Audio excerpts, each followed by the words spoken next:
that is the Gold Cup hero.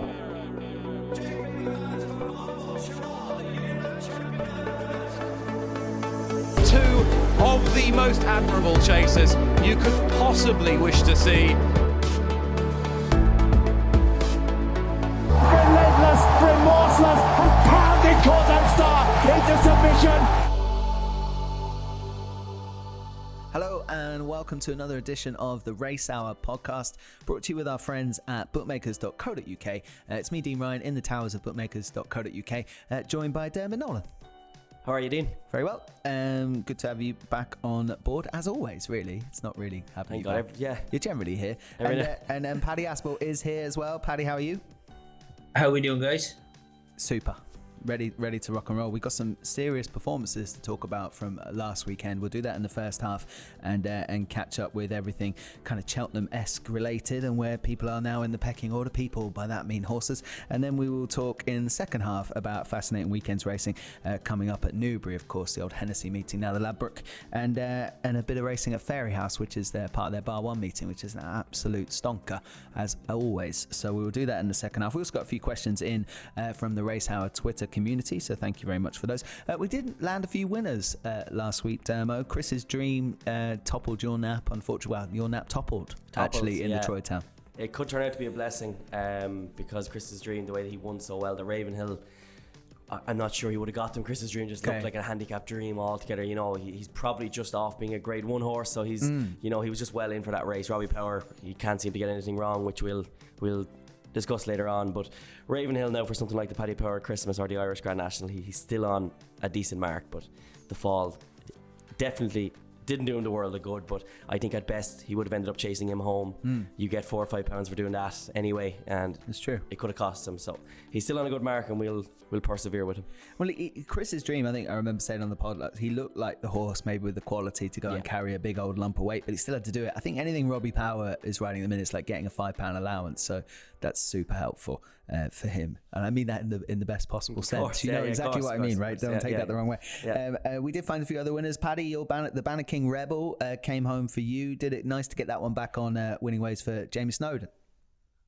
Yeah, and I mean, Jamie Snowden is a yard who's going along terrifically well, and I just thought, to be honest, if his jumping held up, because in fairness, he hasn't got the greatest technique. That's the only thing I would say about him. I'm not sure if I'd see this chap jumping a fence. Sure. Over a hurdle, he isn't great, and I mean, really, that when he fell at Wetherby the last day, he was still in with every chance, but that is his downfall. But in fairness to him, on the main, he jumped pretty well the other day, but I didn't expect him to clear away and win as well as what he did. But in the end, he was skimpy enough, 5-4. I just thought he'd be a little bit more value, but still, at least we got one right. People listening to you, Paddy, that's what happened there. I think the price would have been slightly more generous if he hadn't been as confident. We did find a few other winners as well. Of course, Lostintranslation, who we'll talk about, winning the Betfair Chase. Creve Hill landed the opening handicap at Aintree. And then a couple on Friday actually went and did us a turn in the likes of Master Debonair and Angel's Breath. Angel's Breath actually is on the list of horses we should discuss. So maybe we might start there. Brilliant performance on the Friday afternoon. Reminded me a bit of, do you remember when 007 did something similar for Nicky Henderson early in the season, and he was kind of the horse everyone took forward, and it didn't happen again for him until a lot later. Brain Power, another one of those. He does like to get his novice chasers ready, but it was a decent field and a stunning performance. Yeah, he hammered him. Now, the race did have a feel of First Flow rather falling apart, and the rest of them, First Flow went very, very hard. He's a horse that annoys me, really, just the way he jumps. I'm not sure what way to go with him, really, but Angel's Breath did everything he had to do. He fenced very, very quickly. He's a very exciting horse. He didn't spend too much time in the air, which is always something that I'm very keen on, and he was fantastic. He really was. He's one to take forward now. I think he's a JLT horse, but you can see why some people think he's an Arkle horse. Me. But it's all open to him now, so we'll see at Kempton at Christmas, I'd say, probably. I guess so, yeah. Which way that he'll go, and he's a very interesting horse. We were mad about him last year. It probably all happened a bit too quickly for him because they couldn't get the runs into him that they kind of wanted to. And he clearly is as good as Nicky originally thought he was, and he was fantastic, really. Yeah, I mean, Paddy, maybe you pick up on his jumping. It was very economical, whilst he's also got plenty of pace about him. I thought immediately afterwards he looked an Arkle type. Yeah, no, it was a very good effort. I mean, obviously, the fractions were very strong, weren't they, with First Flow? I mean, yeah. I think the second is a very good horse.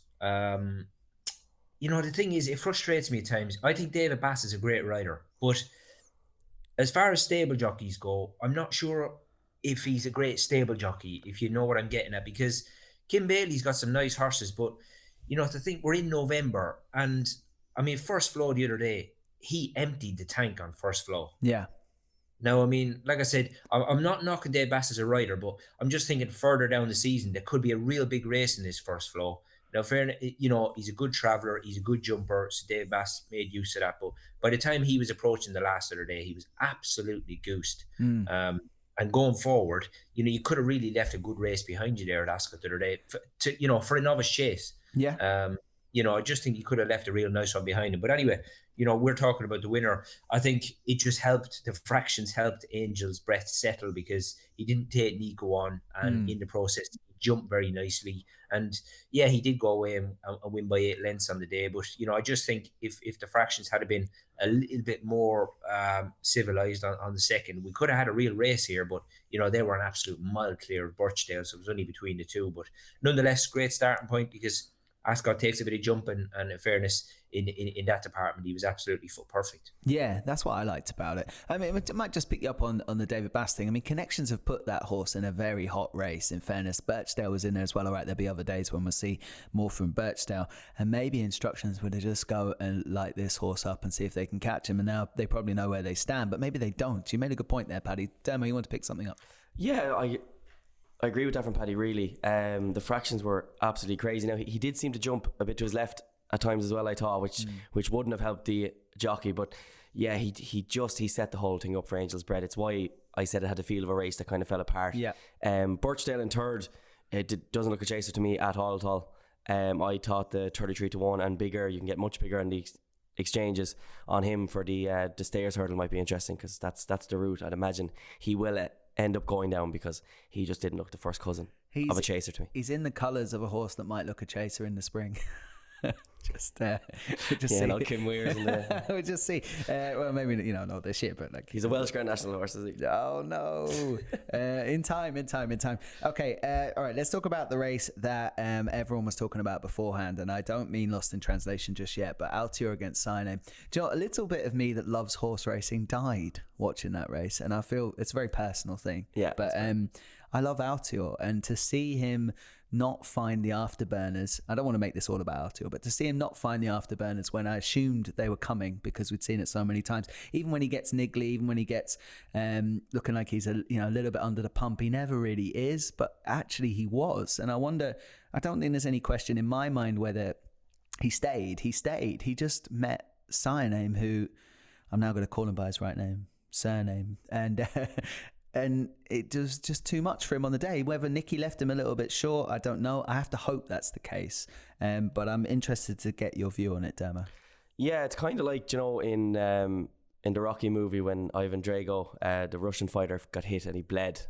And they Rocky then figured out that, God, this person's human. It's kind of like that now with Altior Smallwood, and that, even horses now that take him on over 2 miles will be thinking, we can't beat him, which is no harm for the season on the whole. Cyrname was a horse that we just dramatically underestimated. There can be no getting away from that. The horse is a lot better than we all gave him credit for. Now he was playing at home effectively. This is his track. He knows exactly what he's doing there. But he was fantastic, because at times his jumping wasn't as good as it can be as well. So what Cyrname actually put into the race was a huge performance. I'm mad about Altior. I've never had the same love affair as you did, Dean. That stretches back to the Supreme Novices that time when you wouldn't shut up that season about him. But it's I really like him. I think he stays, but I think it just blunts everything that's great about him. I think he's a really exciting 2-miler because he can put in those massive jumps. He then stays on like he stays further, but those horses can be quite deceiving at times. I can understand why Cyrname and Altior are thinking of going for a King George, particularly Cyrname, but I think the two of them are I'd have them battling again in the Ascot Chase next year. I don't think Altior will be an effective stayer, especially over 3, but there's plenty of time to get this right. There's 2 great pictures from Michael Harris on Twitter. He's a brilliant horse racing photographer, and he had the two of them side by side, a picture of Cyrname and a picture of Altior, and you can clearly see that Altior needs it a lot more than Cyrname did. Okay. Paul Nicholls had him tuned up on the day to perfection, but Altior still has an awful lot of questions as far as being a stayer goes. Paddy, where are you on well, obviously, let's give the winner credit because he went and did something pretty special to keep Altior at bay, because a couple of times looks like Altior is going to come to him and doesn't in any time I ever think really had Cyrname in danger. But Paddy, I want your take on this. I mean, you watched the matchup. What did you think? I suppose you'd have to say really in your heart to heart that there was never really any point of the race where you really strongly fancied Altior was going to win. Put it that way. Yeah. I just thought, Cyrname, he did look very, very fit, very ready. He'd done everything right. And just his technique is so good. Him and Altior, although they're very good jumpers, they both got quite different techniques. Altior is quite exuberant. His back end comes up very high over his obstacles. And whereas Cyrname, he really attacks a fence and he almost hurdles a fence. I know it sounds a little bit silly, but he really does grab for a fence and he's very, very quick away from the back of a fence. He's big enough to do that, isn't he, Paddy? He's like 17'3". He's big enough to kind of hurdle these fences as big as they are. But for a big lad, he is very quick on his feet, whereas Altior is a bit more round, like a real national hunt horse. They're both just quite different in that way. But I mean, them last two up the straight, I mean, Harry Cobden has absolutely fired him, especially the second last in particular. He's really had to stretch for him, and his horse didn't let him down. It was real good to watch. I just thought it was a heck of a performance, and I mean, in fairness, like Altior was absolutely smash laid on him. He ended up going off 1-3, didn't he? He did. But I mean, the thing is, you can't say a horse that's beaten 2 1/4 lengths didn't stay. But he put an awful lot into it, didn't he? Because, we've never seen Nico get down off him. And, they could see afterwards that, the old horse was just struggling to get a bit of breath into himself and just recover. So it does show maybe whether it's telling us fitness-wise how much he was behind Cyrname or how much of a performance Cyrname has actually put up. And he's had to try and match him. That it's just taken so much out of him. It's going to be interesting to see. I don't think they're entirely done there as far as matchups go. It'd be interesting to see where they go next. But on the day, I mean, Cyrname was just fabulous, wasn't he? He was, and we have to give him credit because I was very anti Cyrname, and now I'm going to be very fair and say he beat the king, so he's now the king. But he has to go and do it elsewhere. So it's just as Paddy said, he was outstanding. But the real winner on the day is Dan Skelton and Solomon Gray. Like, what placing! He just trapped around, did damn all, and he collects more money than he did for his last win. Yeah. At Uttoxeter. So as far as planning goes, there's a big gold star on its way to the Dan Skelton. Yeah, sure. Why not turn up and crash the party? Fair play to them, pick up a few quid. What I was enthused by, and I'm going to move on from this race very quickly, but what I was enthused by was that Nicky wasn't despondent. He was very kind of, well, let's go again, the King George, let's take him on. I think maybe, and what I'm going to hang my hat on here is that he knows how fit he had Altior for that first effort. If he thinks there's more to work on, I'm pretty sure the horse stays. 3 miles now around Kempton would be ideal. He was 5-2 before. He's 7-1 now for the King George, and I still think that's where the value lies in the King George. But Dermo's shaking his head. You don't need to say anything, Dermo. I can tell him that you're properly shaking your head. Okay, there was one other point I wanted to make. We did get a question. I asked for a few questions there on Twitter yesterday, and we did get one from Adam OB_14. Does Harry Cobden have a serious decision to make for a King George ride if Cyrname and Clandazobo turn up? No, he does not. He rides Cyrname? Yeah, he picks Cyrname every single day of the week. As good as Clandazobo was last year, I think they all have to realise that he won a bad King George, and he was kind of beaten out of sight there afterwards. So it's as much as he's a lovely horse, you'd love to own him, obviously. Cyrname's in a different parish. Okay, Paddy, you've got the choice. I'm giving you the option to ride Cyrname or Clandazobo in a King George. Which one you want? I mean, they're both very good around Kempton. I mean, he's won both the starts around Kempton as well. Even Cyrname has. Yep. But Clandazobo, I think Kempton is always going to suit him far better than Prestbury Park. And he's a very, very good horse around there. I don't think it will be a real black and white decision for Harry. You just never know. Obviously, he's the one that's ridden both. Myself, I think off the back of the weekend, you'd probably have to go Cyrname, but you just wonder how hard a decision it would be for Harry. Interesting. I mean, that's the thing. I don't think it's much of a decision, but I'm no jockey, so I've no idea. I just ride the one that beat Altior. Okay, so we'll have to see. I mean, if that is truly his decision to make, then maybe it is a bit trickier than some of us are giving it credit for. All right, let's talk about a few other horses that ran over the weekend. Footpad was back, Dermo? Yeah, Footpad was obviously he's a horse who's very interesting. He's kind of interesting in an awful lot now, going up and trip. Touch of the size and John's about him a small bit, and that, he kind of, apart from he won his Arkle, but this could just really unlock something about him. He won a nutting race. He beat Malabeach in the end, who is what he is, but he definitely wouldn't be up to anything like that. But it'll just be interesting now to see how far up and trip they will actually put him. Could they run him in a King George? And he'd be interesting in that, not just to see how close he could get to a Lostintranslation and Altior, etc. He's not in the same league, but a staying trip could just bring him up into a different tier. So definitely a watch this space type of horse rather than get excited about him. I mean, he could add another dimension to a King George that we hadn't thought was possible until we've seen him back. I mean, Paddy did it in a kind of regimental fashion, nothing too exciting, cleared nicely away, obviously in good order. A potential runner in the King George, I guess. Yeah, I mean, that was much more like it the other day. Obviously, he went off very skimpy odds, 4-5, but I suppose, look, you've got to. He's beat an 11-year-old by 10 lengths in Malabeach. Sure. I was disappointed with Jets. Jets was, 20 lengths behind Malabeach. I just thought the race absolutely fell apart a little bit, and in the end, Darren Jacob, he's had to really do very, very little on his chap, and it was just like a schooling race, to be honest, because he went down and jumped the last. Like he could have gone round again. So. I mean, we didn't find out a whole lot in all's truth, only that he's alive and well, and that's about it, because I just thought the race was a very disappointing spectacle, to be honest. Fair enough. There's still loads of questions to answer around Footpad, and we might see that around St. Stephen's Day or Boxing Day, as we call it in the UK. What about Lorena, Paddy? Did you see Lorena's chase debut? I wasn't. I thought it was fine and decent. I was surprised it wasn't a bit more flashy.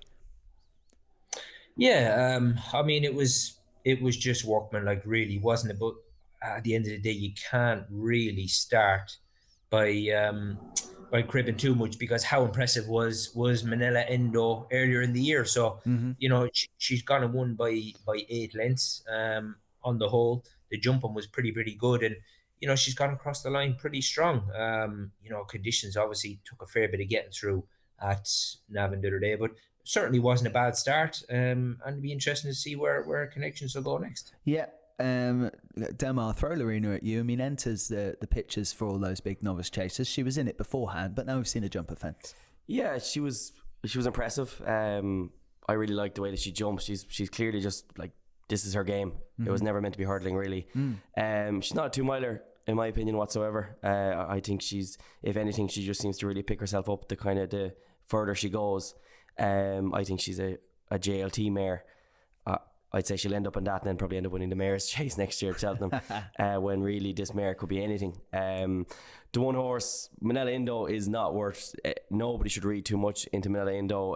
Henry de Bromhead was at pains last year to keep saying, after that first run behind Allaho, that this horse is very hard to get fit. And once he gets fit, then he motors on, which he proved at Cheltenham and Punchestown. We definitely saw that, yeah. Yeah, so the jockey was very, very soft on him. He's still a quality horse who'll add a lot of depth into that RSA market. And I was very enthused by the jumping style. But again, with Henry de Bromhead, he could get one of us jumping fences very well. And I think the two of them going forward will be at the top or whatever markets they'll be in. Yeah, okay. Look, we left the race out there, and it is obviously the Betfair Chase with Lostintranslation and Bristol de Mai. Now, if Cyrname and Altior left a few questions and people on both sides of the fence still, as I think it did, there's no doubt which horse dominated and put in, I would say, the performance of the weekend. Lostintranslation, the way Puppy almost got there too soon, the horse kind of jumped out of his hands with so much left against a horse like Bristol de Mai, who is such a specialist there. That's almost Bristol de Mai's Gold Cup, although Twiston will tell you his Gold Cup is the Gold Cup. That Lostintranslation is a bit of a superstar, Dermo. He is. This performance was huge. I did think Daryl Jacob didn't go hard enough on Bristol de Mai. I think he was very conscious of loss in translation behind him. I think compared to other years, he kind of blunted what Bristol de Mai is. Bristol de Mai, you try and get him far enough ahead, and he'll just keep going. Because to give that horse fierce credit, even when Lostintranslation went by him, he wasn't stopping. He was still trying to get back to him. I said on Twitter afterwards that I adore this horse. This horse is absolutely outstanding. The way he jumps, the way he travels, the way Robbie Power just gets on so well with him. I still don't like him for a Gold Cup. I still don't. I don't think he gets up that hill. Just because he might over jump himself around. I think he overdoes it, yeah. I think, like, I said this since the Carlisle run, I think his running style will lend itself beautifully to a Betfair. I think he'll win the King George in handstands, regardless who's against him.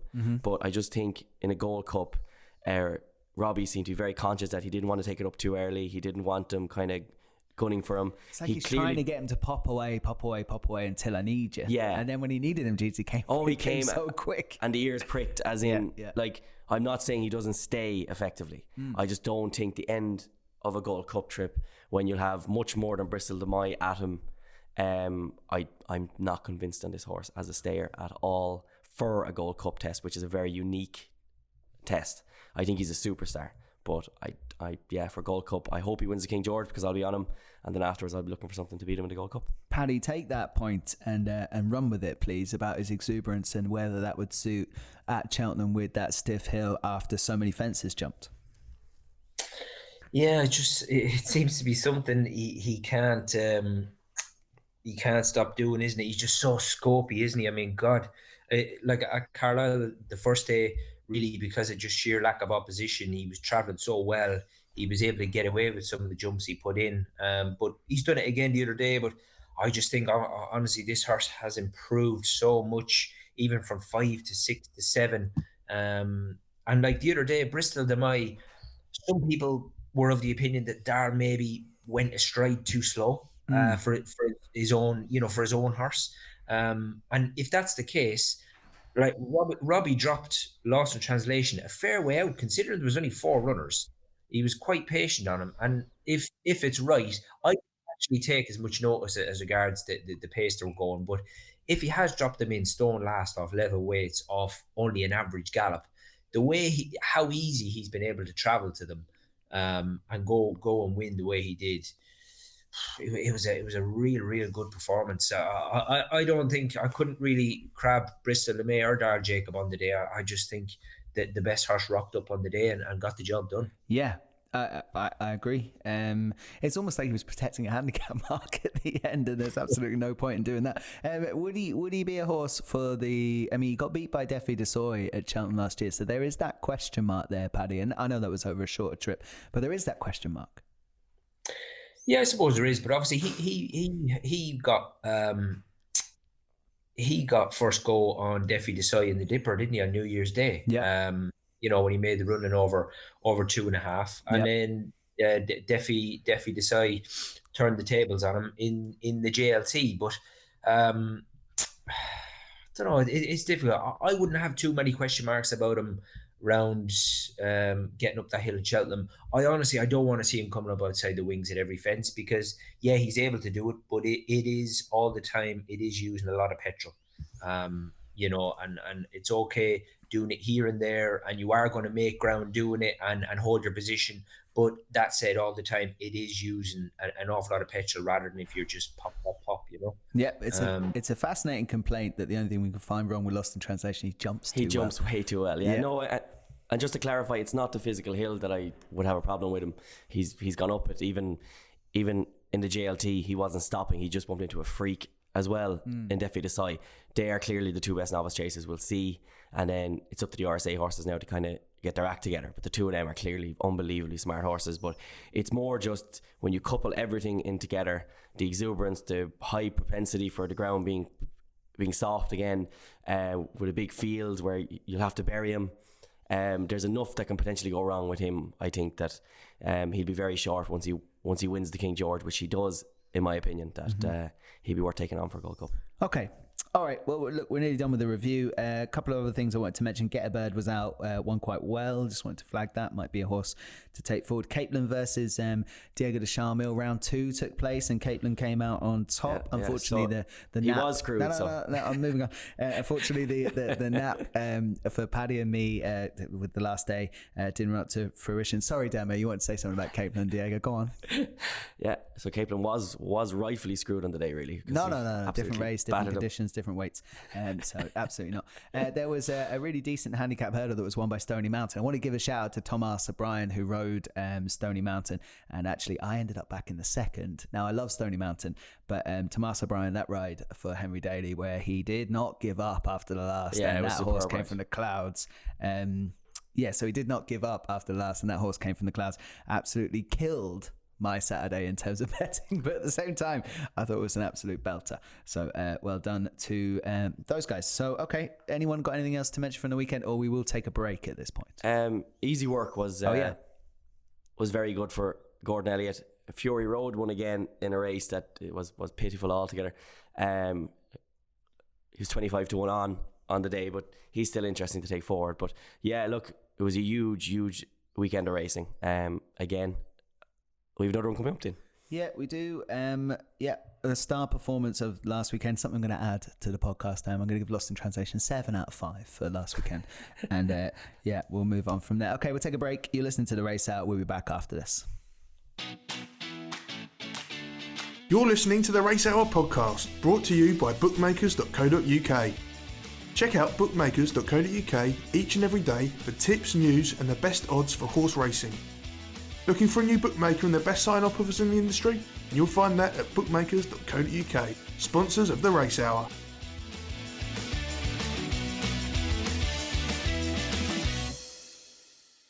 You're very welcome back to the Race Hour podcast, brought to you with our friends at bookmakers.co.uk. It's Dean Ryan, myself, obviously, Diarmuid Nolan and Paddy Aspell. Let's take a look at the weekend's racing to come. Hopefully we will continue our fine form of finding 1 or 2 winners across the card. I might start with one in the... I was going to do the 205 at Newcastle, but I'll save that for when I need a banker later on. Yeah. Why don't we kick off at Newbury and take a look at the 150, which is the Bet Today handicap hurdle. 2.5 miles ahead of them. Actually, the front two are very interested in this, in that Dan McGrew has a very nice piece of form from last time out, beating a horse who ran really well at the weekend, and that was AC Milan against Downtown Getaway. But it's a wide open field. It's 6-1 the field, Dermo. Imagine if you found one here, at least the price. Yeah, Dan McGrew is the one that I'm actually very confident on. Yeah. That piece of form with obviously beating AC Milan at Plumpton last time. That horse ran an absolute blinder behind Stony Mountain last time. Cobden's jocked up already. It just looks a Paul Nicholls Saturday winner, doesn't it? All the way through it. So he's the one I've backed already, because I can see him going off quite short off that mark. And bar that, the rest of the field, you could kind of throw a blanket over them. There was one there, Mr. One More of Harry Fry's. His horses are really starting to kind of to catch fire now, and he's a horse that they had thought a lot of. He beat Laylor in his earlier days, and that's very decent form, because that horse obviously went on afterwards. He's kind of got off the game a small bit now, but Laylor is still a decent horse, and Mr. One More put him firmly in his place. So if Mr. One More was to rock up there as well, he'd be very interesting about 16-1. You could see him being gambled with the yard now back in form.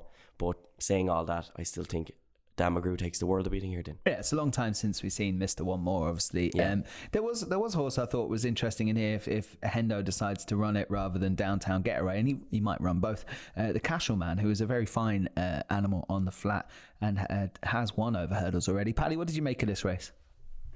Yeah, the Cashel Man, he's one I did note down, to be honest, because really we've not seen an awful lot of this chap, certainly over hurdles anyway. But, he was a decent animal on the level for Dave Simcock before Henderson even got his hands on him. I wouldn't say he was prolific in his later years on the flat, but he certainly has got some tidy form over hurdles.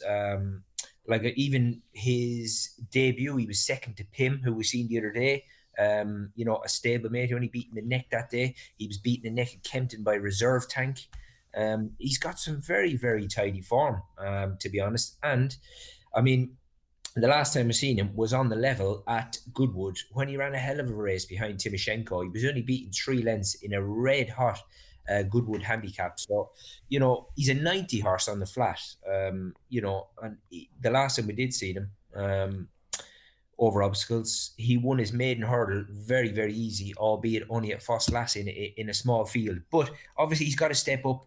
But 10 stone 6 there he's in at the minute, might have a little bit more to carry. But going forward, for a 7-year-old, he's very, very unexposed. Yeah, I mean, the prices right now, and obviously there's no jockey booked up or anything like that. I thought the Cashel Man was interesting, but that AC Milan form does look very solid for Dan McGrew. They'd be the two I think we're taken away with us for that 150. Why don't we have a look at the 225 on the card at Newbury? That's the intermediate hurdle there, just over 2 miles. Epatante could be back here, who I definitely think they're going to be winning races with this season for Nicky Henderson. But again, Derm, I'll come to you first. I mean, we're talking 5-6 to 1 the field and plenty of options. Yeah, she was 9th in a bang average renewal of the Mare Novice Hurdle. I'm not sure whether they kind of thought she was a lot better than she actually is. Like, if she rocks up there, you'd imagine her going off much shorter than that as well, and I'd be looking to take her on all day long in a race like that. Fan de Soy is 14 to 1 and was a really good 5th in the Fred Winter last year. The winner of that race obviously is Band of Outlaws, who I don't think is done winning yet in handicap hurdles. This horse will run off 133, a 14 to 1. Has some decent form from last season. Tom George is absolutely flying. Johnny Burke is riding winners left, right, and centre, and was only 4th last time out at Ayr, but I wouldn't be worried about that, as the 2 seasons so far for this horse has needed its runs after a break, so should definitely kick on for that. And Fan de Soy at 14 to 1 there for Tom George and Johnny Burke, who, as I've said, are on absolute fire. I think the mark is far too low and the price is far too big. Decent price about for that Fan de Soy. Paddy, over to you. There was a few here. Obviously, Epatante did disappoint at the festival, but she's shown prior to that she is a bit racy, and I think on the day, even though Connections did put the hood on her, she just done too much. But in the end, to say it was such a good grade 2, I thought she was only beaten 9 3/4 lengths, and she did just do enough wrong. Was never involved, but in the end finished 9 to 22, and I don't think what was disgraced, but simply because she went off 15-day favourite, probably on paper it looked like a very disappointing run. But I don't actually think it was that bad. It'd be interesting to see how she summered and if she is a little bit more relaxed this time around. She'll need to be. But I do think she's got an awful lot of ability, Epatante, but she is just her own worst enemy at times. Yeah. There was another couple in here, just I thought maybe at better prices. Scaramanga for Paul Nicholls, although beaten favourite on his return, I don't think he actually ran too bad, to be fair. This was a pretty tidy horse on the level when I'm pretty sure James Fanshawe might have trained him, but he's only a 4-year-old, hasn't had an awful lot of racing over hurdles, and I do think he will have benefited from that return 50 days ago. And the other one I thought maybe was a horse for the north in Elvis Mail, this gelded by Great Pretender. Very, very consistent. I would say this is one of the best horses that Nick Alexander has got this year, because I have heard him speak about this Elvis Mail a couple of times, and it's not very often that he ventures down south, especially so early in the season with one. And although he's got his fair share of weight to carry, 11.6, absolutely bolted up the last day. And Elvis Mail for me, I think, could just be one at a sort of sneaky each way price there for Nick and Lucy Alexander. Interesting. Yeah, already jocked up, like you say, obviously Lucy riding for Nick Alexander there. That's Elvis Mail. Okay, a few shouts there. I'm always interested in the hype horses and how they return. I don't know if I'll be getting in any way too involved in that race, but Epatante I do think has a big future, but has to go and do it on the course again. So we will see what happens. Why don't we take a look then at the big race? There's one more race at Newbury we'll talk about, but let's have a look at the Ladbrokes Trophy Chase, because obviously it's one of the big highlights of the weekend. I think we were asked a question actually about this race a couple of weeks ago on the podcast about who was our kind of fancy for it, and all we could keep coming back to was that the big horses are going to skip this, the likes of your Lost in Translation, your Santini's, and they have done that. But there is still a decent field here. I would be surprised if Connections that got involved with Cabaret Queen thought they'd be going off close to favourite for the Ladbrokes Trophy when they got involved. But here they are for Willie Mullins if they do turn up. OK Corral seems to have ended up being the Nicky Henderson horse for the race, and that's likely to go off favourite. Mr. Malarkey was one I picked out when we were asked the question a few weeks ago, and he's had a run as well, which actually might have been interesting. We were talking about that when he did come back out, and that's for Colin Tizard. Dermo, you've got On the Blind Side in here. I'm not sure whether you're going to be steaming that way. And if you look at Tizard's other entries, quite a few hipsters around for West Approach and Elegant Escape, who I said could be a Gold Cup horse. You said Welsh National. So Dermo, over to you. Yeah, this race makes me really sad, actually, to be honest with you. I just think that it's years gone by, you know, like when you've got the Denmans and all these horses running this race. I know. And now your favourite is OK Corral. Did I not tee it up with much vigour for you either? I kind of felt like I didn't. You did. I tried. You tried. It's just, it's very sad.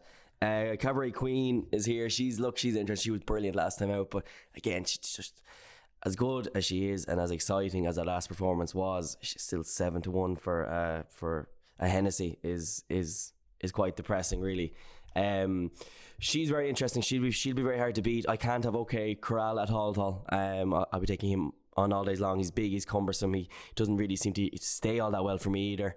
You know, like a light last year in the 4 miler at Cheltenham. I don't think he'll want anything like this race. Cabaret Queen is very interesting. She's in the could be anything category. She'll race of lovely weight, so by default she could just end up falling in for it. The other ones On the Blind Side, Can't Jump. As much as I love him, I think this race is going to end up being way too far of a test for him. Mr. Malarkey, that run last time was very interesting. He should come on for that, and him and Elegant Escape, I couldn't put anyone off it because they are the kind of horses for a disappointing field like this that can slightly tougher task for Elegant Escape than last time when it went around in course, this and got beat by Size in Tennessee. So if he couldn't win that day, but he was only 6, like 7 now. That's it exactly. So you know he definitely will improve, but just from an each way point of view, the one I've landed on here is Dingo Dollar. He's sorry, he's not off that much higher now. He was third last year at 16-1. Okay. He was only 6. He's going on 7 now. This is not a better renewal of the race. So from an each way point of view at 16-1, you know that he'll place. The Alan King yard is kicking on much better than it was at this time last season. So he is interesting value at 16s in what is a terrible race. So that's why I've ended up backing him this morning each way, because you know he'll run. You know that he'll run his race. You don't know that with an awful lot more of them. He's more or less running off the same weight as last year, so he might just have that edge over Elegant Escape because of that, and he could just end up kind of going up through the places and maybe even winning the race. It is that bad. Okay, it's a bad race, Paddy. That's what Dermo thinks. It's hard to disagree unless something goes and rocks away with it in breathtaking fashion. I think there's a couple in here with class angles to get stuck into, but Paddy, you're next. Yeah, I mean, I think Cabaret Queen, she's run 2 fine races. I mean, absolutely bolted up in the Munster National, and was probably unlucky in that good handicap chase around Listowel as well, where she just got a right old bump at the second last there. And I definitely think it cost her a chance, although she was beaten over a couple of lengths in the end. But both them races have come off fairly low weights. I think one was 9-12. The Munster National was 9-12. The Listowel race was 10-4. She's going to have a bit more weight on her back, but you know, she's only 7-year-old. This will be her 11th start over fences. It's rare to say that I think Willie Mullins has actually even improved this mare from Dan Skelton's, you know, which is, it certainly takes a bit of doing, but I do think she is on the up. And, you know, Willie Mullins, he does like to have a winner at this meeting, doesn't he? It's a race that he has target down the years. So I certainly wouldn't put anybody off her at all. I'm just finding it hard to be convinced by OK Corral, although he does run well fresh. For a horse of his age, he hasn't really, you can't say he's had a hard life, to be honest, because he's 9-year-old now, and you know, we've only seen him in public 8 times, or 11 times, sorry. So I think for me, I was happy to be with Cabaret Queen. I thought Elegant Escape, that was a real good return, and I mean, he was second in this race last year, giving the winner £7. The other 2 I looked at was, just as regards each way, was Brave Eagle He's a real good weight carrier, Brave Eagle, and generally runs his race. And the other one maybe was Two Tafts, who was pretty low mileage, and that was a good return. But I do like Willie Mullins' record in this race, and for me, I would happy to be with Cabaret Queen. Hopefully, if she hasn't got much more than the 10-12 she's got at the minute. Mm-hmm. Okay. I mean, obviously an informed runner for Willie Mullins, as you say, improved out of Dan Skelton's, which takes some doing, but must be a very decent animal to go to war with. We haven't really discussed the OK Corral, and I think that's probably down to the price. Everyone just going, well, the chances are obvious enough and priced accordingly. And also, it hasn't been seen for 263 days, where at least Cabaret Queen's been out and about. I wouldn't put anyone off Mr. Malarkey coming back and running a big race for Colin Tizard. I thought Elegant Escape, people would slightly undervalue that run behind Ballyoptic, where Ballyoptic's obviously improved this term and seasonal return. So Elegant Escape would probably be right up there at the class angle. And the third one I'm going to throw at you, although I'm not tipping all of these, just want to be careful with that, is if there is a shock 40-50 to 1 winner in here, I wonder if Neil Mulholland might run Shantou Village, and if it does get round. I know Robbie Power was very unlucky the last day not to go and win at Listowel behind Poker Party when it all went wrong at the end. Shantou could outrun those prices, and that's probably where I'll be throwing my fiver each way, is around the Shantou Village. And Paddy, you mentioned Willie Mullins' great record in the race. I wish it was better, because I had any post vouchers on Kenboy when they never got on the boat that year, and I think he would have been pretty difficult to stop in this on everything we've seen since. Maybe they couldn't get the owners to agree on a target. That would have been pretty tricky, wouldn't it? As it was. I just see this morning that he's actually been cleared to run again. He's hasn't back, he? yeah. Kenboy is back, and a few, I think 6 or 7 horses are now back and registered up again. Yeah, which is good to hear for those that remain involved. And of course, Willie Mullins doesn't want these horses denied to run, because that's what they're there to do. So they'll be happy now to get out and about. So Kenboy is back. Unfortunately, never won the Hennessy as he should have done. Oh, it's all about me on this podcast. I apologise. Okay, let's do one more race then at Newbury after the Hennessy is perhaps a chance for Paul Nicholls to get a win into Magic Saint, who's been to the well a few times and never quite delivered. Goes in that handicap chase there. So it's pretty lively handicap chase, Dermo. Short trip as well, only just the 2 miles and half a furlong in front of him. Lady Buttons, What's Wrong With You, who we talked about a few times on this podcast, especially in the run-up to Cheltenham last year. And Bondora, and the old favourite, could be in there. I'm guessing the winner's in there. I won't ask Paddy about Knock the Noose. So Dermo, you're away. Yeah, I mean, this Magic Saint really does strike me as one of these, again, Paul Nicol types that just kicks on all of a sudden and could knock up 3 or 4. Give Me a Copper was kind of similar. It took him a while to get that win, and then he's been brilliant since. And Magic Saint, for all that he has probably let them down a few times. It's only November 2018 when he had his first run for the yard. He has won for them once, obviously, as well, beating Gino Trail and Azori in a decent race at Wincanton last year. And at Cheltenham, for me, as I said in the podcast last week, just really caught my attention in that was probably held up a bit too far out the rear and just made some really nice progress, but just couldn't get into it because the horses up front had kicked so well. So should strip a lot fitter here. 9-2 is obviously a bit skinny for a handicap like this, but there's nothing else really in it that I'd be too mad about backing, really. Double W's was the only other one that I kind of looked at and stopped with, but even that horse has is hard to know when he's right and well with himself, and you've got some complete dodge pots there like Solar Impulse, who are 16-1, and Di Cosimo as well, who is just a really awkward horse. So it's, whilst 9-2 may seem skinny, that Lady Buttons I think could end up in the fighting fifth, according to the trainer. So 9-2 at the moment is actually quite big about Magic Saint, because he will be running, and I think he will be winning. Okay, interesting shout. I mean, they were very, very confident that horse was going to go huge in the Grand Annual behind Croco Bay. Market told you that. I think they've talked about it since, that they were just almost a bit shocked that he didn't go through with his effort that day. But still a very young horse, Paddy, only 5 years old. If they're right about how good he can be, and after a couple of wind operations, maybe they have found the race now to go and get the career kicked off. Yeah, could well be. And I mean, it appeared to me, I don't know, visually at Cheltenham on his reappearance, it looked like they just rode him to run well as possible. Okay. He was never really involved, and although beaten 16 lengths in the end, he's ended up finishing 5th there in that Happy Diva race. And I didn't think it was a bad return at all, because, Harry Cobden was as kind as he could be to him.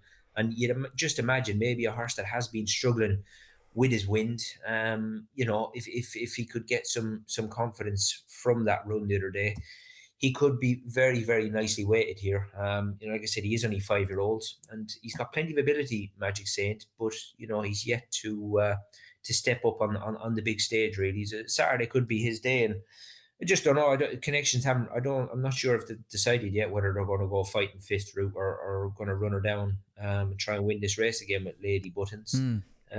I mean, she won this race last year with 11 stone 3, so she's got a bit more weight on her back this time around with 11.11. But she's just so good, isn't she? I mean, over hurdles, over fences.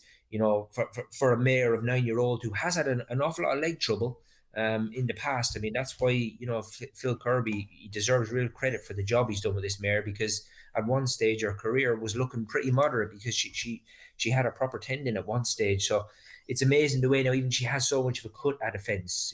She's very, very good.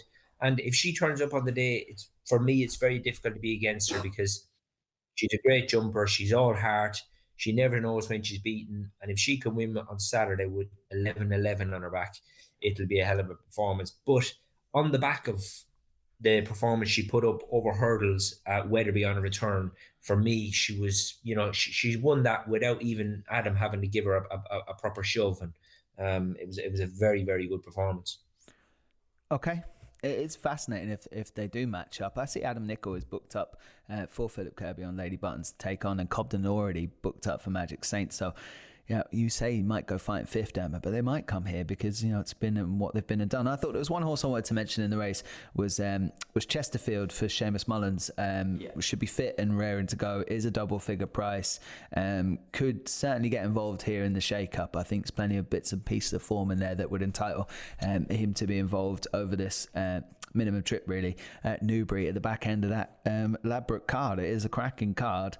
I'd be siding with a little bit of each way money on Chesterfield, but Dermo, you could be right about Magic State, and as Paddy's talking about there with Lady Buttons in rude health, the 9-year-old for Philip Kirby. So does look a very good race. Why don't we move on to a couple of races at Newcastle before we take a look at Fairyhouse and their cracking meeting. It should be pretty easy to sort out the fighting fifth. Bouvardaires are reportedly thriving, and they missed a racecourse gallop because everything was good and they just wanted to go and get it done on the track. Paddy, I might come to you first with this. If Bouvard wasn't running, we'd end up with Silver Streak and potentially Lady Buttons in here, but I'm pretty sure Bouvard is going to go. Will he win if he turns up in the fighting fifth? Well, he should do. I mean, obviously he's got such a good record in the race. He's won the last 2 runs of it, and I mean, this is just a proper 2-miler, Bouvardaire.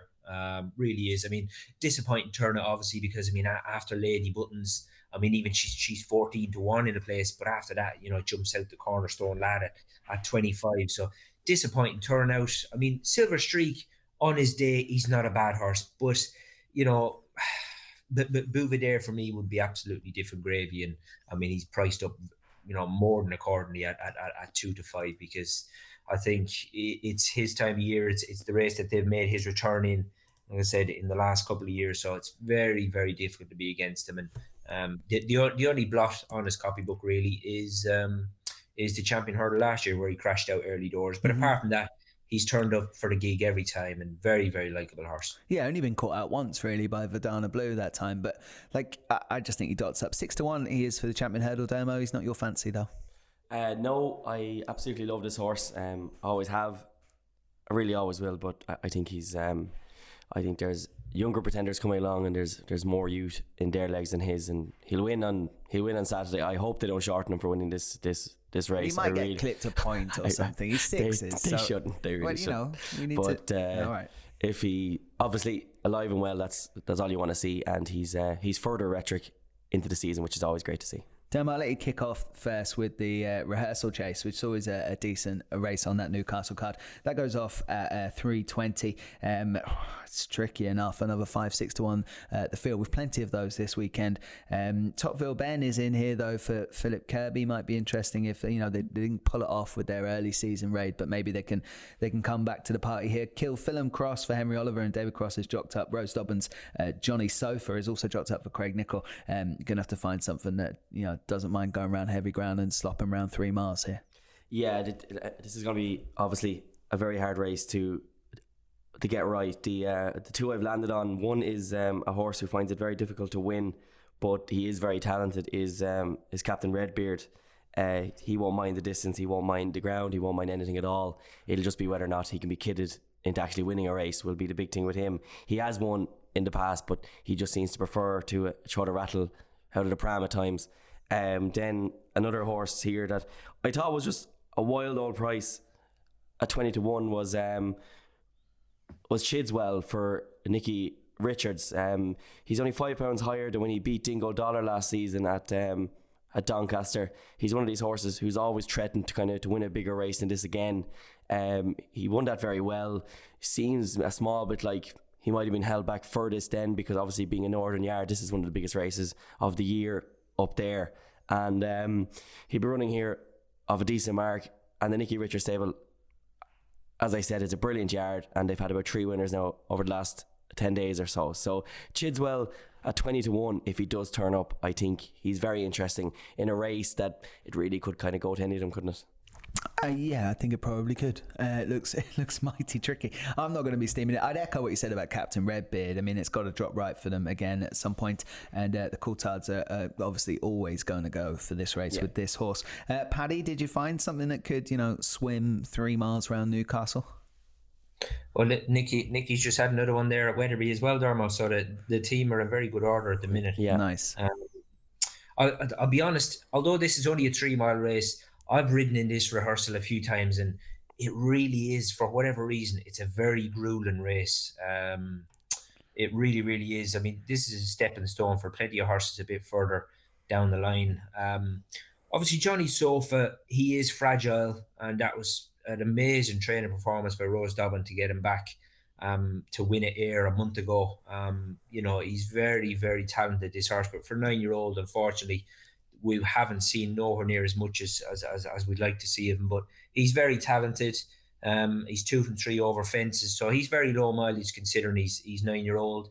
Obviously, I love Old Lakeview Lad of Nick Alexander's, but obviously he won this race last year, but he's got top weight on Saturday, 10:13 he had last year. But he's a lovely, lovely horse. This is his reappearance, so we'll just have to wait and see maybe where we're at. So I'd probably maybe just give him a swerve with 11-12 on reappearance this time.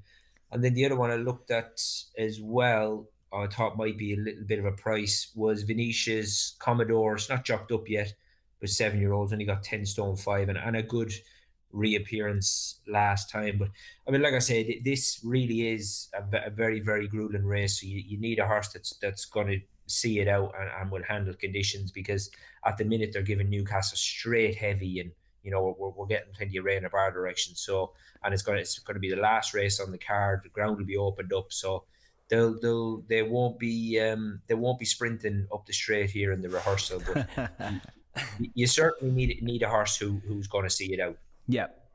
Okay. Interesting. Calypto has entered up there, Dama, but I think there's absolutely no chance they'll take I their don't chance. think he's not that much of a out and out brute.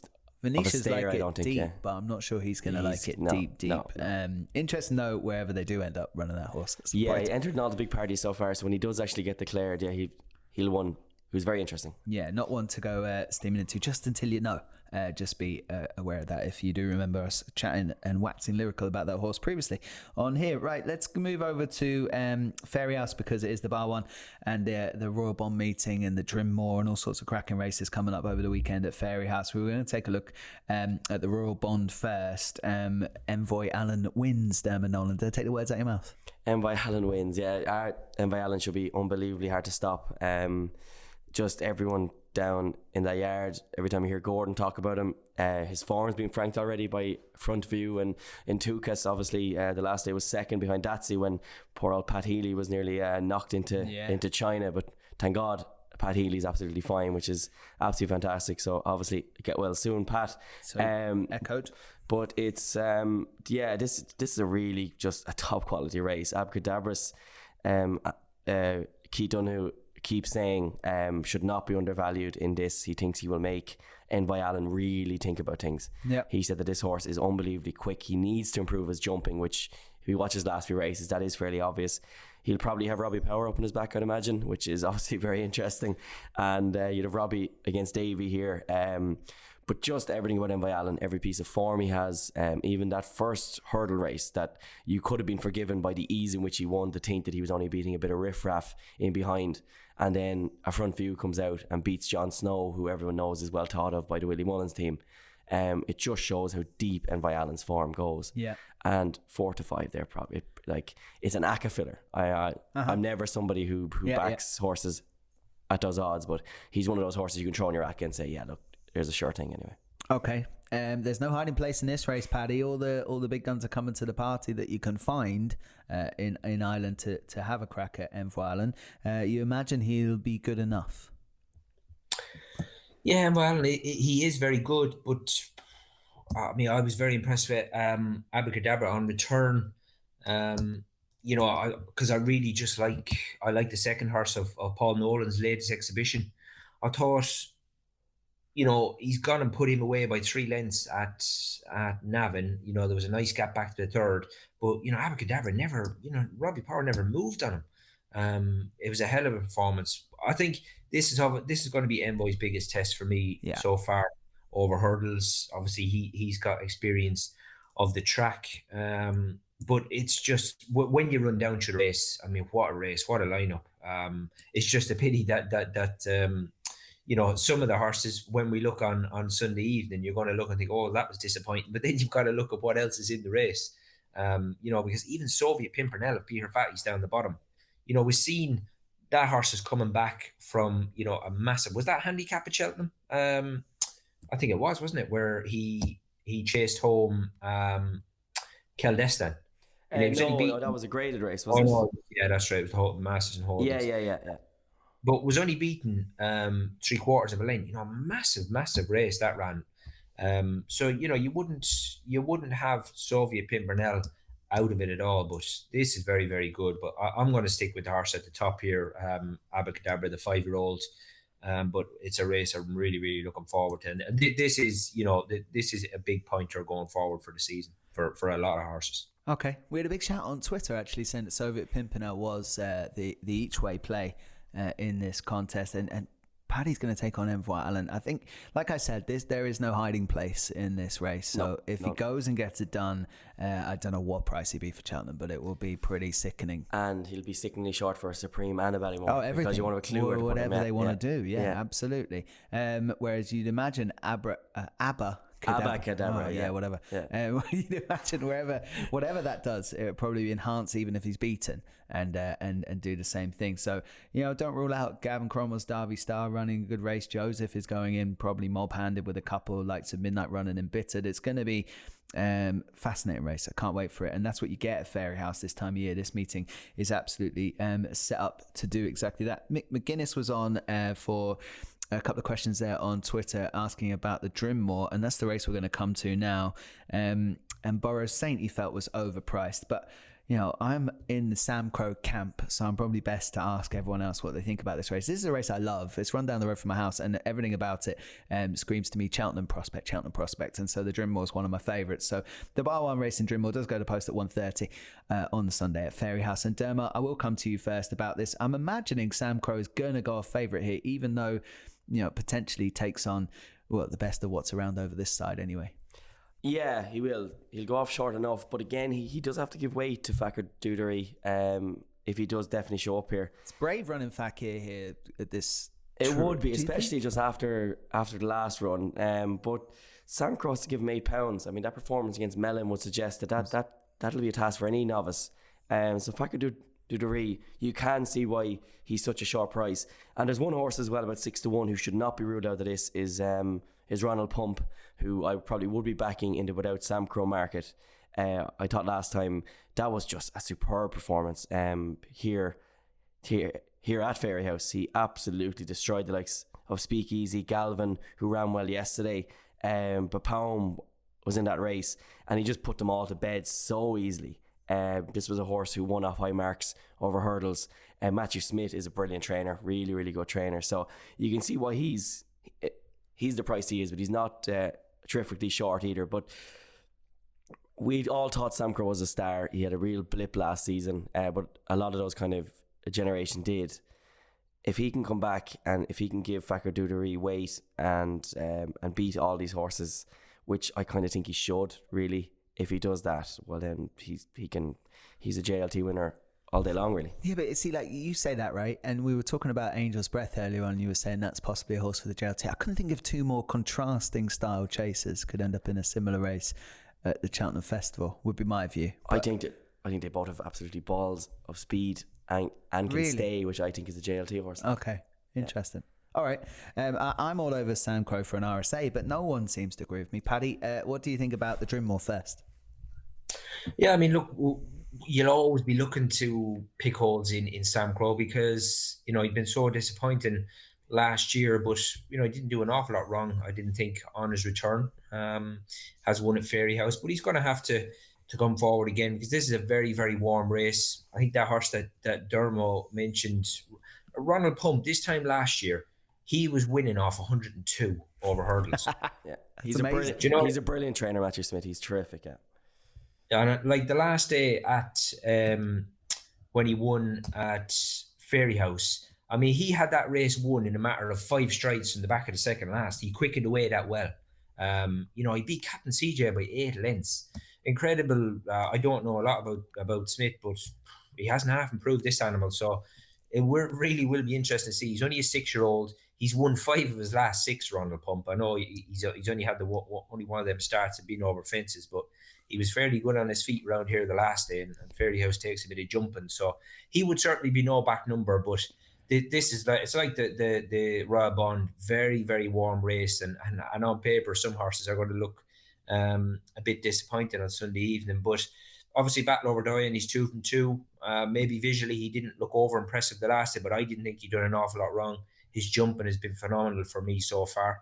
The other horse, I really respect Expatriate of Ellen Marie Holden's. He's a very, very decent hurdler, this, and he is going to win some nice races over fences, but whether just off levels with the main protagonist here, he would be good enough. But yeah. And Fakir Dudery, he was very, very good on his last run over fences 3 weeks ago. So I mean, this is red hot stuff, and because he's a 4-year-old, he's going to get weight from his rivals all around. But very, very good race. But for me, I'm not going to go against the big horse at the top. I just think jumping wise, I said it last week on the pod, lads, he's got everything as regards what you've got to do over a fence. And so for me, I think I'd see him going 3 from 3 over fences. Yeah, I'm with Sam Crow too. Do you know, I can't think, someone correct me if they know, but a 4-year-old winner of the Drinmore, I just can't think it's happened before.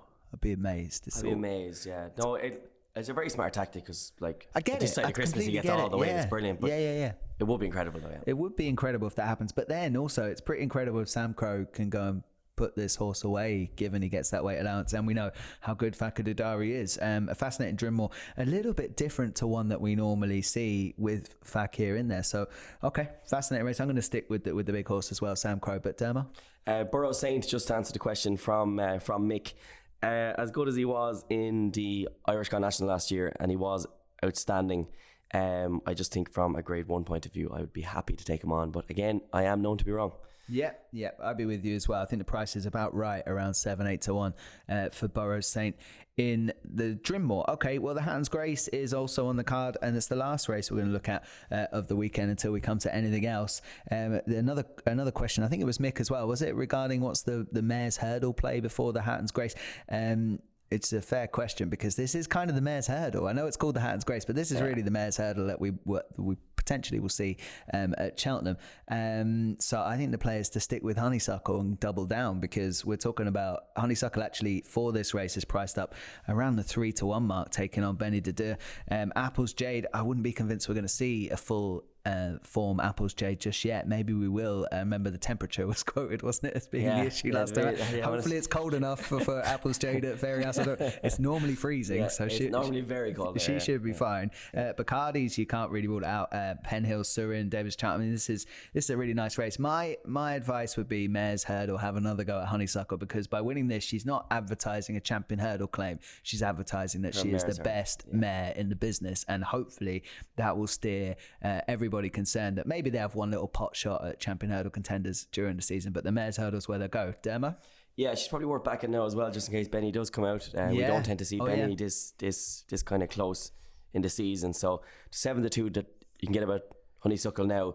Stephen Cass was on the podcast and he was right about Honeysuckle. She has to step up to a massive level that is above her at the moment. She has to step up to meet Penn Hill, who they said that they'd run him because last season he didn't make Cheltenham. He's flying now, so he's the kind of horse. He seems to be he's very brittle, but he's a very talented horse. That Stayers Hurdle and Albert Bartlett, he won. He did it in devastating fashion. Almost won a Stayers race like a sprinter would. He kind of belted away from them. Apple's Jade, if she does bounce back, she'd probably kick most of these into touch really. But again, she hasn't met mares very similar to Benny or Honeysuckle. These are massively high quality. Soren, you wouldn't have him out of the places. You wouldn't have that horse out of the places whatsoever. Absolutely very decent. But again, those front four of Benny Dadu, Honeysuckle, Penhill and Apple's Jade. But we've talked ourselves into a corner here, Dean, so we're going to have to stick with Honeysuckle. We've no option. Only Paddy is safe. Yeah, we've absolutely no option. Yeah. Honeysuckle wins and wins all. Yeah, Honeysuckle wins, and then there's favourite for the mares, and all we're going to talk about on the Racehour for the remaining 9 weeks or however long it is Honeysuckle. But Paddy, you're free of all this burden, so and a bit of Saturday as well. Yeah. So. Oh, sorry, and Saturday. You can pick anything you want in here, Paddy. Well, I mean, Honeysuckle, she's 4 from 4 at Fairyhouse, Honeysuckle, but she looked good as ever on her return. I mean, it's difficult. Apple's Jade's got a great track record as well, but you just don't know how much you can rely on Apple's Jade now. That was slightly underwhelming, that return in behind Bacardi's last time. Surin, I think, didn't really look that impressive, but Wexford really didn't look to suit her a couple of runs back. That was much more like it in a very warm race at Naas last time, where she beat Gardens of Babylon by 7.5 lengths. That was a very, very good effort in the end. In grade 3 company, I definitely think this tongue strap is helping Surin, but I do think she prefers slightly better ground. Benny Dadu, Willie Mullins is, without the hiccup at Cheltenham, I mean, she would be unbeaten over hurdles. So very, very good mare. I mean, she's 8-year-old now. This is her first run for 187 days. But for me, I would have to be in the Honeysuckle camp. Very difficult to be against her. She's still young legs, only 5-year-old. She's not the highest rated in the race. Apple's Jade is actually highest at 162. So, I mean, the handicapper thinks that the Honeysuckle is £12 behind Apple's Jade. Maybe he's right. We were on about Cyrname and Altior last week. These handicappers, they watch that much racing that I think it's difficult to knock them really, because that was certainly some shout with Cyrname. But anyway, yeah, Honeysuckle would be difficult to be against her. She's very, very likeable, uncomplicated. And but this is another race I'm looking forward to as well. Oh, very much so. Really looking forward to it. And I called out the handicapper last week and said he was wrong, and he was right. We all did. He was very right. In fairness, so I'm hoping he's not as right as it appears here. That doesn't mean that Apple's Jade shouldn't have a higher rating than Honeysuckle. She should. I am on board with that, but let's hope Honeysuckle can improve past their current rating and get the job done. That would be the view on Fairyhouse, a cracking meeting that always look forward to it every year. Do we have anything else to talk about over the weekend coming up before we get the naps, Dermo? There's a few very, very interesting races. Duke at the Tie will be giving weight all around them on Saturday in the 1 p.m. there. That's a tough race over 2 miles. I thought Mind's Eye, who'll be running off 10 stone 13, as much as a dodge pot that he is, he might just be well in enough in that race that he could just be very hard to beat. And then, as well as that, the one horse that I'm really interested in to see what happens with him is on the 205 at Fairyhouse again on Sunday. Princess Scars was sold by Gigginstown. This was the horse that once produced an absolutely freakish performance at the Punchestown Festival. But Gordon Elliott has clearly see something in him, because he's retained him and Simon Munir has bought him. So whenever Gordon Elliott hangs on to these Gigginstown horses that are being sold and finds new owners for them, they tend to do well afterwards, because obviously Gordon sees something that Gigginstown don't, and he wants to keep the horse around the place. The horse is a 9-year-old, will run here off 10 stone 7, an official rating of 131. I think he's a better horse than that.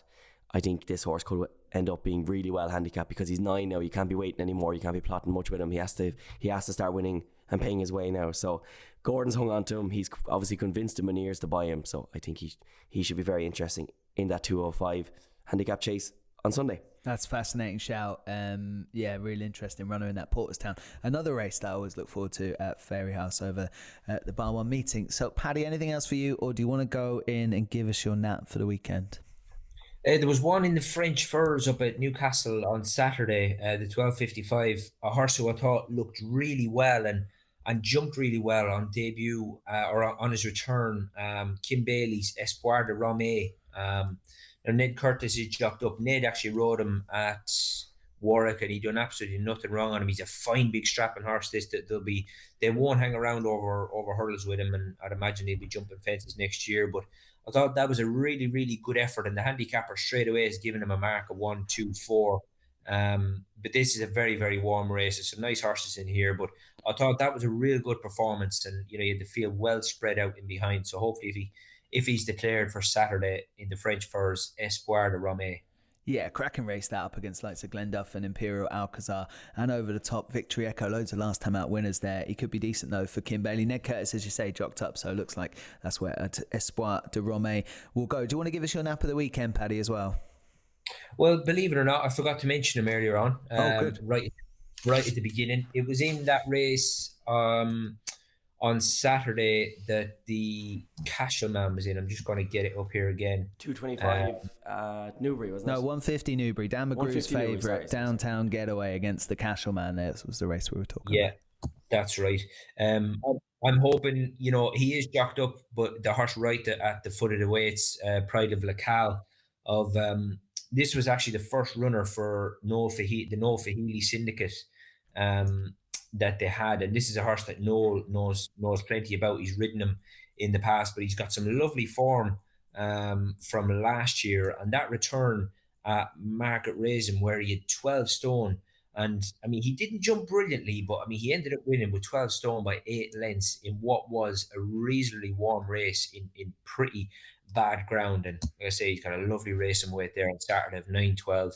He's only 8-year-old, and he looks to have really benefited from that wind up that Fergal O'Brien has given him. So Pride of Lacal in that 150 at Newbury on Saturday. Okay, that's where Paddy's going. I was considering putting one up in that race, but I'm not going to now because that does look like smart placement. Dermo? Yeah, that absolutely really does. Yeah, I'll go for a fairly big price. So in the 225 at Newbury, Fanfan du Soy is my nap of the weekend at 14-1. Okay, Fanfan du Soy for Dermo in that 225 at Newbury, around 14s, I think. So 7-1 14s. I'm going to let the side down and Altior. No, don't. Altior for the King George. I mean, you can take that 7-1. That's a fair price. I do fancy that is a decent bet you won't see happen very often. So I hope that comes off. But we've got to wait till Christmas for that. Okay, I'm going to go with Honeysuckle then because it's just very straightforward and she can lead the lights all the way to Cheltenham. Fascinating racing coming up this weekend. Unfortunately, maybe we're not getting the Ladbroke that we all wanted to see, but Shantou Village each way for me in that. Do you want to give your final Ladbroke suggestion before we do move on, Demo? Dingo Dollar. Dingo Dollar. And Paddy, who wins the Ladbroke? For me, I mean, look, I could be here all day. I thought Dingo Dollar was in there with a chance, but I was going to stick with Willie's mare, should I say, Cabaret Queen, only 7-year-old. I'm just hoping that the weights don't go up too much. Okay, Cabaret Queen. All right, look, it's been a pleasure to have the chaps on the Racehour again. You've been listening to the Racehour podcast, brought to you from bookmakers.co.uk and from myself, Dean, Dermo and Paddy. Thanks for coming on, and also Alex on production. We'll do it all again next week. Back some winners, fellas. You've been listening to The Race Hour, brought to you by bookmakers.co.uk, your best bet for tips, news and bookmaker reviews.